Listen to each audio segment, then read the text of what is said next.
Et tout de suite, nous commençons le chapitre qui suit. C'est Babul Bauli Qa'iman. Le chapitre sur l'autorisation ou non d'uriner debout. La question se pose, c'est pour uriner, ici l'auteur nous a déjà montré qu'il fallait se préserver des gouttes d'urine. Mais maintenant, la position. Comment faire pour uriner? Ici, à partir de maintenant, Imam Abu Dawud rahmatullah alayhi, il va donner certains enseignements quant à ce qui est licite et illicite au moment d'accomplir ses besoins. La première chose, c'est ce qui nous arrive très très souvent. Est-il autorisé d'uriner debout ou pas?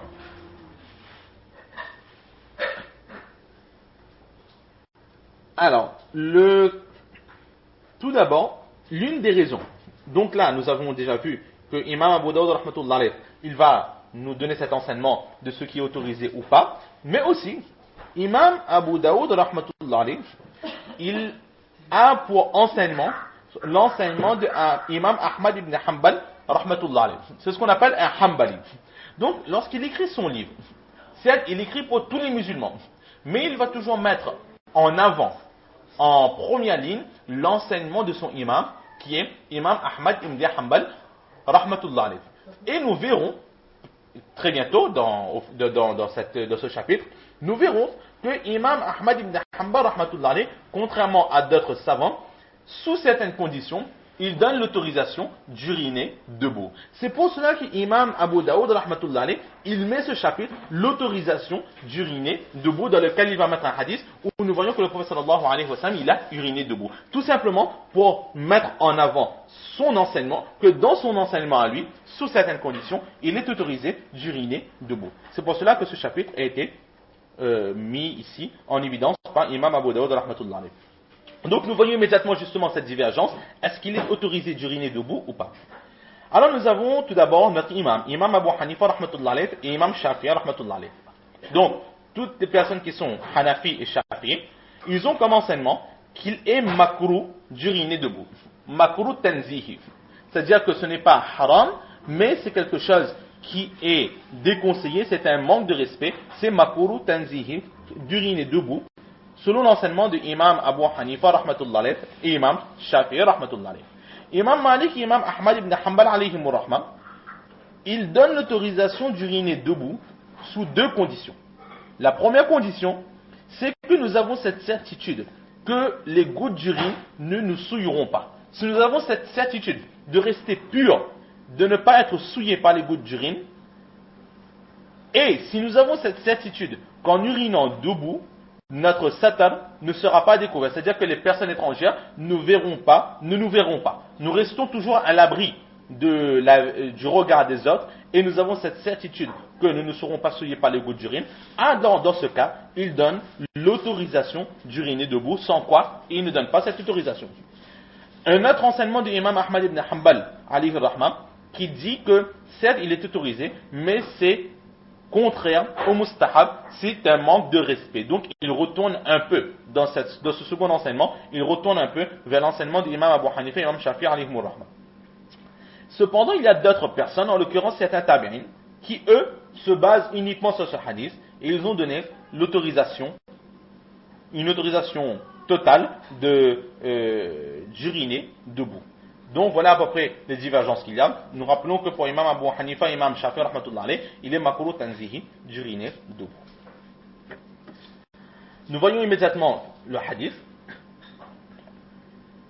وبه قال حدثنا حفص بن عمر ومسلم بن إبراهيم قال حدثنا شعبة وقال حدثنا مسدد قال حدثنا أبو عوانة وهذا لفظ حفص عن سليمان عن أبي وائل عن حذيفة رضي الله تعالى عنهم أجمعين قال أتى رسول الله صلى الله عليه وسلم سباطة قوم فبال قائما ثم دعا بماء فمسح على خفيه قال أبو داود وقال مسدد قال فذهبت أتباعد فدعاني حتى كنت عند عقبه. Alors là nous avons le hadith, nous avons la chaîne de transmission et c'est Hadith Huzaifa radiyallahu ta'ala anhu qui dit que le prophète sallallahu alayhi wa sallam s'est dirigé vers une déchetterie, la déchetterie publique, et il a commencé à accomplir ses besoins debout. Il a commencé à uriner alors qu'il était debout. puis il a fait demander de l'eau et il a essuyé ses chaussures. Et l'imam Abu Daoud rahmatullah alayhi dit que Musaddad rapporte, il dit que qala, c'est-à-dire il rapporte de Hazrat Huzaifa radiyallahu ta'ala anhu qui dit que j'ai commencé à m'éloigner, mais le prophète sallallahu alayhi wa sallam m'a rappelé et il m'a placé derrière lui. Voilà donc le hadith que nous avons devant nous. Avant de voir le hadith, dans la chaîne de transmission, nous avons quelque chose de nouveau.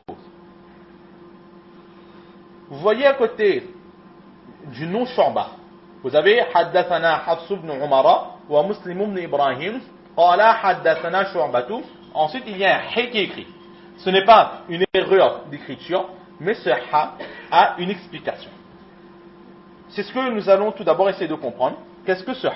Alors tout d'abord, il y a une divergence. Est-ce que c'est un H ou est-ce que c'est un H? Certaines personnes disent que c'est un H, d'autres personnes disent que c'est un H. Mais la fonction de cette lettre, que ce soit un H ou un H, est la même. Pourquoi est-ce qu'on utilise cette lettre? C'est tout simplement que l'auteur, il veut mentionner un hadith, mais pour mettre de l'emphase dans ce hadith, alors il va emmener plusieurs narrateurs.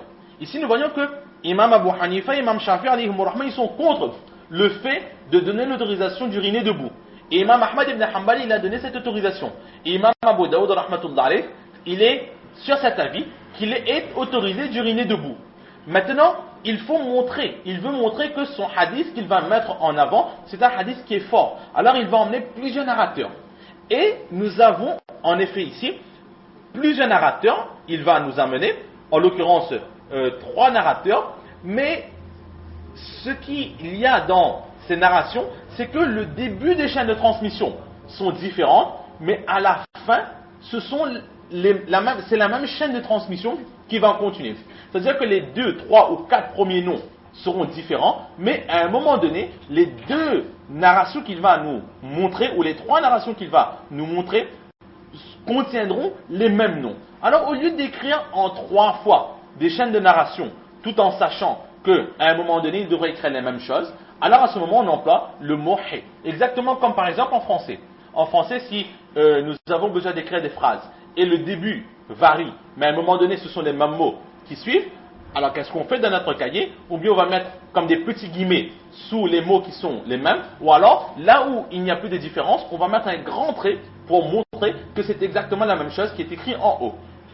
Et dans les hadiths, dans les kitabs de hadith, alors au lieu de faire ce grand trait pour faire un gain de place, on met un hay. Et ce hay montre que, après cela, ce sont les mêmes mots qui seront utilisés pour les chaînes de narration que je viens de vous montrer. Nous allons essayer de voir cela un peu plus clairement dans le kitab.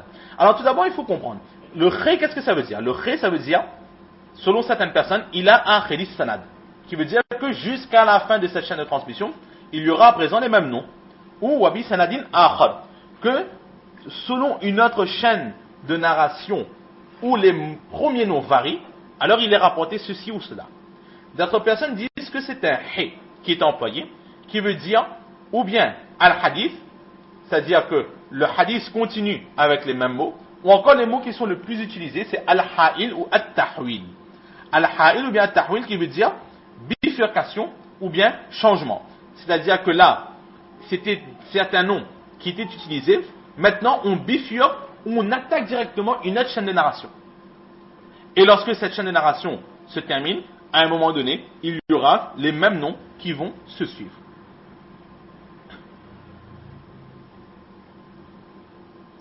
Et là où les 2 chaînes de transmission vont se rejoindre, il y aura donc un même nom à chaque fois. Alors ce même nom qui fait que les 2 chaînes de transmission se rencontrent, on appelle ce nom-là le multaqal sanadain, la jonction des 2 chaînes de transmission. La jonction des 2 chaînes de transmission. Maintenant la question se pose, oui, mais comment reconnaître qui est la jonction de ces chaînes de transmission? Comment reconnaître où est-ce que les chaînes de transmission se réunissent? Alors là, ce sont les personnes qui sont expérimentées dans ce domaine de hadith, les personnes qui ont fait des études spécifiques, qui sont capables de repérer où est-ce que les 2 chaînes de transmission se rejoignent. Et il est dit aussi dans l'explication de ce hadith qu'il arrive aussi certaines fois que même des personnes très plongées dans l'enseignement des hadiths, il leur arrive qu'eux aussi, ils se trompent en parlant de la jonction des hadiths. Ils pensent que c'est le hadith, les deux chaînes de transmission se rejoignent à ce nom-là, alors qu'en réalité, c'est un autre nom que les deux chaînes de transmission vont se rejoindre. Donc il arrive que certaines personnes font des erreurs, mais pour pouvoir bien remarquer à partir de quel moment est-ce que les chaînes de transmission se rejoignent, alors là il faut quand même avoir un certain bagage au niveau des narrateurs, à quelle époque est-ce qu'ils ont vécu, quand est-ce qu'ils ont vécu, qu'il est possible qu'effectivement ils se sont rencontrés, il a enseigné, ils ont été professeurs, élèves, professeurs, etc. Donc là il faut quand même un certain bagage qui n'est pas encore de notre niveau. On laisse ce travail aux commentateurs de hadith et aux grands muhaddithin. Ici on essaie juste tout simplement de comprendre un peu. Donc nous avons compris cela. Et maintenant, nous essayons de comprendre ce que nous venons de dire dans la chaîne de transmission ici présente. Donc nous avons Haddathana Hafs ibn Umar. Le premier professeur